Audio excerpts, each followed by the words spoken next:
સગ્રામપુરા વિસ્તારમાં બિલ્ડરની કરાયેલી ઘાતકી હત્યાની ઘટનામાં અટવા પોલીસે ત્વરિત તપાસ હાથ ધરી હત્યારા બે સગા ભાઈઓને ઝડપી પાડ્યા હતા.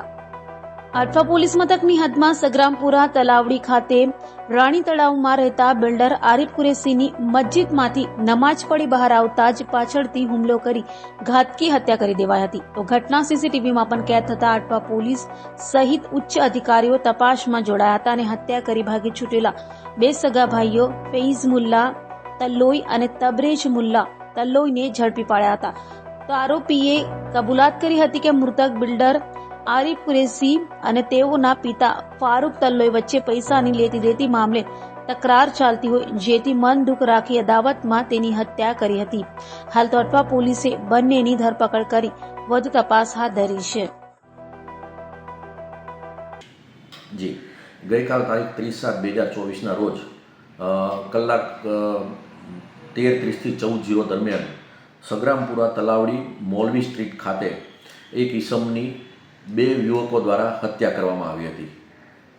મરણ જનાર જે છે એ મોહમ્મદ આરિફ કુરેશી નાઓ, જે બિલ્ડરનો જેમની ઉંમર 55 વર્ષની હતી અને જે વ્યવસાય બિલ્ડર તરીકે કામ કરતા હતા. એમના દીકરા સુફિયાને અઠવા પોલીસ સ્ટેશન ખાતે ફરિયાદ આપેલી કે તેમના પિતાની બે યુવકો ફૈઝ અને તબરેજ, આ બે યુવકોએ પાઇપ અને છરીના ઘા મારીને હત્યા કરેલી છે. બરાબર, જેના અનુસંધાને BNSની કલમ 103(1) મુજબનો અઠવા પોલીસ સ્ટેશન ખાતે ગુનો રજીસ્ટર કરવામાં આવેલ અને તપાસ ચાલુ કરવામાં આવેલ. ફરિયાદમાં સુફિયાને જણાવેલ કે એમના પિતાએ આશુતોષ હોસ્પિટલ સગ્રામપુરા ખાતેની સામેની બાજુએ એક જમીન રાખેલી, જે જમીનના બાંધકામ કરવા બાબતે પૈસાની લેતી દેતી બાબતે આ લોકો પૈસા માંગતા હતા એમની પાસે, સામાવાળા, અને એ પૈસા નહોતા આપતા, એના કારણે થઈને એમની હત્યા થઈ એવું એમણે ફરિયાદમાં જણાવેલ છે.